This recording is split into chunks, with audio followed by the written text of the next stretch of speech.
ഇപ്പോൾ നിന്റെ രാജ്യം എന്ന് പറയുന്നത് നിന്റെ രാജ്യമാണ്. പൗലോസിന്റെ രാജ്യം, ഷാജിയുടെ രാജ്യം, അന്നമ്മയുടെ രാജ്യം. ഇത് നമുക്ക് എല്ലാവർക്കും രാജ്യമുണ്ട്. നമ്മുടെ ഹൃദയമാണ് നമ്മുടെ രാജ്യം. ആ രാജ്യത്തിന്റെ രാജാവാണ് നാം.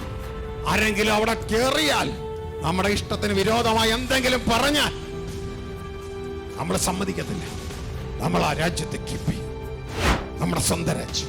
ഈ രാജ്യത്തെ ആര് കീഴടക്കണം? നമ്മൾ കീഴടക്കണം.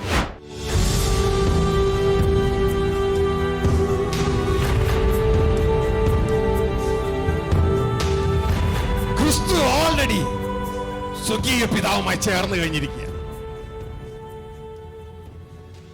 ഈ ഒരു തിരിച്ചറിവ് നമുക്ക് വേണം. ഇത് നമ്മളുള്ളിൽ നടക്കണം. ഒരുപക്ഷെ നിങ്ങൾ ചോദിക്കും, ഒന്ന് ഞാൻ രാജാവാണെന്നുള്ള കാര്യം എനിക്ക് അറിയത്തില്ല. അങ്ങനെയാണെങ്കിൽ ഞാൻ രാജാവാണെങ്കിൽ എൻ്റെ നാടേതാ? ഞാൻ എവിടെയാ ഭരിക്കേണ്ടേ? തൃപ്പൂണിത്തുറയാണോ അതോ ചോറ്റാനിക്കരയോ? നേരത്തെ ഇവിടെ തൃപ്പൂണിത്തുറ മഹാരാജാവ് ഉണ്ടായെന്ന് കേട്ടിട്ടുണ്ട്. കൊച്ചി മഹാരാജാവ്.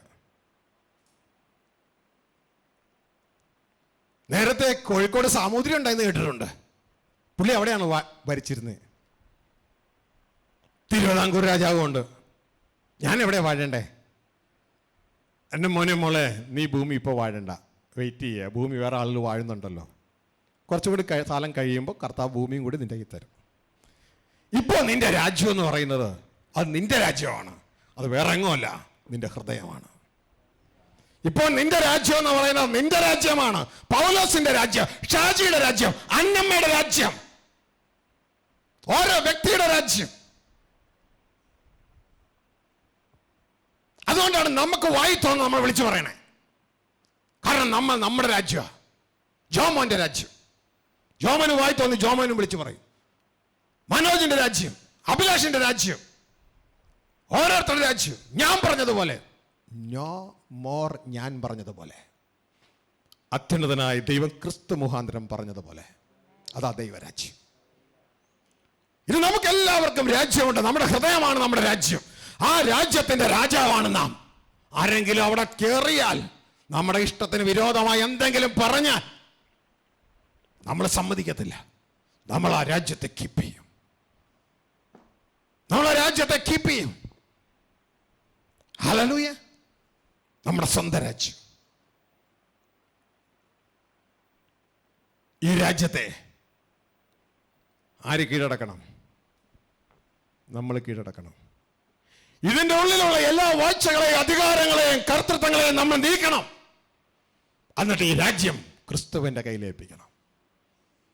ക്രിസ്തുവെ ഇവിടെ രാജാവായി വാഴിക്കണം. നമ്മുടെ ഹൃദയത്തിൽ കർത്താവായി രാജാവായി വാഴിക്കണം. നമ്മൾ സിംഹാസനത്തിൽ ഇറങ്ങി മാറണം. അങ്ങനെ ഇത് ഷാജിയുടെ അകത്തെ സിംഹാസനം. ഷാജിക്ക് പലതും പറയാനുണ്ട്. പക്ഷെ അത് പറയാതെ ക്രിസ്തുവിന് പറയാനുള്ളത് പറയാൻ തക്കണം. അകത്തുനിന്ന് ഇറങ്ങി മാറണം. ഇതാ ദൈവം തന്ന ഈ ശരീരത്തെ ഉപയോഗിക്കണം. ക്രിസ്തുവിന് പറയാനുള്ളത് സംസാരിക്കണം. അപ്പോ ഷാജി ക്രിസ്തുവുമായി യുണൈറ്റഡായി.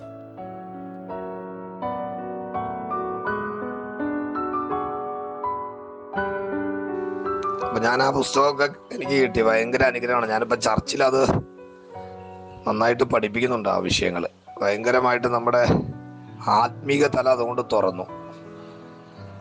അസാധാരണമായ ഒരു കാഴ്ചയിലേക്ക് നമുക്ക് വരാൻ പറ്റും. ഭയങ്കരമായിട്ട് ജനത്തിന് ഭയങ്കര മാറ്റങ്ങളുണ്ട് അത് പറയുമ്പോൾ. മറ്റേ പ്രസംഗങ്ങൾ എന്നൊക്കെ വെച്ച് കഴിഞ്ഞാൽ വെറുതെ പ്രസംഗിക്കാന്ന് മാത്രമല്ല. ഇതാകുമ്പോൾ എല്ലാത്തിനും ഒരു അടുക്കും ചിട്ടയോടെ കൃത്യമായിട്ട് നമ്മൾ അവിടെ എത്തിച്ചേരുന്ന തരത്തിലുള്ള ഭയങ്കര അനുഗ്രഹം. എൻ്റെ ആത്മീയ ജീവിതത്തിൽ ഭയങ്കര മാറ്റങ്ങൾ ഉണ്ടായി. അതുകൊണ്ടാണ് ഞാൻ ആ പുസ്തകം ഇനി എത്ര പുസ്തകം ഉണ്ടെങ്കിലും മേടിക്കാൻ തയ്യാറാണ്. അതിനകത്ത് ഞാൻ യൂട്യൂബിൽ ഞാൻ കാണുന്നുണ്ട്. ഞാൻ സബ്സ്ക്രൈബ് ചെയ്തിരുന്നു. ഞാൻ കാണുന്നുണ്ട് ആ മെസ്സേജൊക്കെ. അപ്പം അതൊക്കെ പഠിപ്പിക്കുന്നുണ്ട്. ഞാൻ എഴുതിയെടുത്ത് പഠിപ്പിക്കുന്നുണ്ട്. അപ്പം അത് കൊള്ളാം. അത് ഭയങ്കര അനുഗ്രഹ പാസ്റ്റർ.